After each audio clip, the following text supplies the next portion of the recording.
પુત્રદા એકાદશી વ્રત કથા.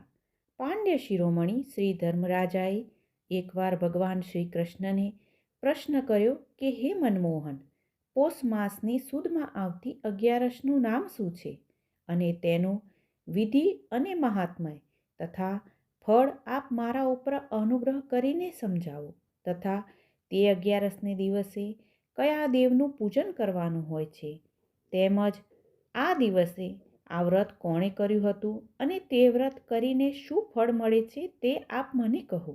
યુધિષ્ઠિરે પૂછેલા પ્રશ્નનો જવાબ આપતા ભગવાન શ્રી કૃષ્ણએ કહ્યું, હે સત્યવાદી પાંડુપુત્ર, સાંભળો. આ અગિયારસને પાપને હરનારી, રિદ્ધિ સિદ્ધિને આપનારી તે એકાદશીનું વ્રત અને તે દિવસે ભક્તિભાવથી ઉપવાસ કરવાથી વિદ્યા, લક્ષ્મી અને માન તથા કીર્તિ મળે છે. એટલું જ નહીં, પરંતુ આ એકાદશીના વ્રતના પ્રતાપે નિસંતાનને સંતાનની પ્રાપ્તિ થાય છે ને પારણામાં નાનો લાલ કિલ્લોલ કરે છે. માટે આ એકાદશીનું નામ પુત્રદા એકાદશી છે. ભદ્રાવતી નામના નગરના રાજા સુકેતુ માનનું રાજ તપતું હતું.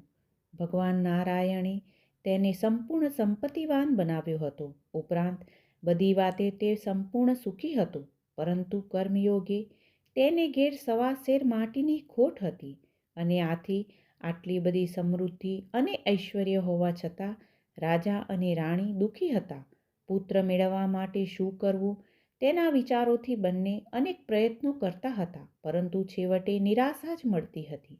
આ દુઃખને લઈને કોઈ ઉપાય ન મળવાથી એક દિવસ રાજા સુકેતુ માનને પોતાનો દેહ પાંડી નાખવાનો વિચાર આવ્યો અને પોતાનું નગર છોડીને એક દિવસ આપઘાત કરવાના નિશ્ચયથી કોઈને કહ્યા વગર નીકળી પડ્યો. અથડાતા કૂટાતા તે એક ઘોર જંગલમાં આવી પડ્યો. ભૂખ અને તરસથી આકુળ વ્યાકુળ થતાં તે દુઃખી થતાં બોલ્યો કે હે ભગવાન, મારા એવા તે કેવા આગલા જન્મના પાપ છે કે તું મને આટલી આકરી સજા કરી રહ્યો છે.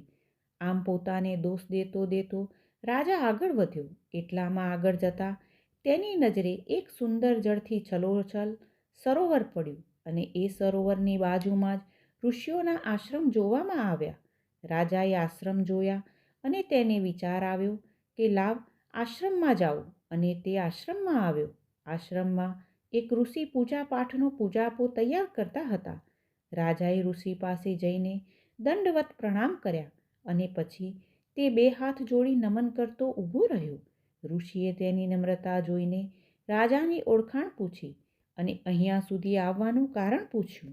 ત્યારે રાજાએ પોતાના દુઃખની વાત પહેલેથી જ તે છેલ્લે સુધી કહી સંભળાવી અને પછી બોલ્યો, બાપજી, ગમે તે કરો, પણ મારા ઉપર કૃપા કરીને કોઈ ઉપાય બતાવો કે જેથી કરીને મારે ત્યાં પુત્રનો જન્મ થાય. પરંતુ બાપજી, આપ આવા સાવ નિર્જન એવા જંગલમાં ક્યાંથી, અને આપ કોણ છો તે કૃપા કરીને મને કહો.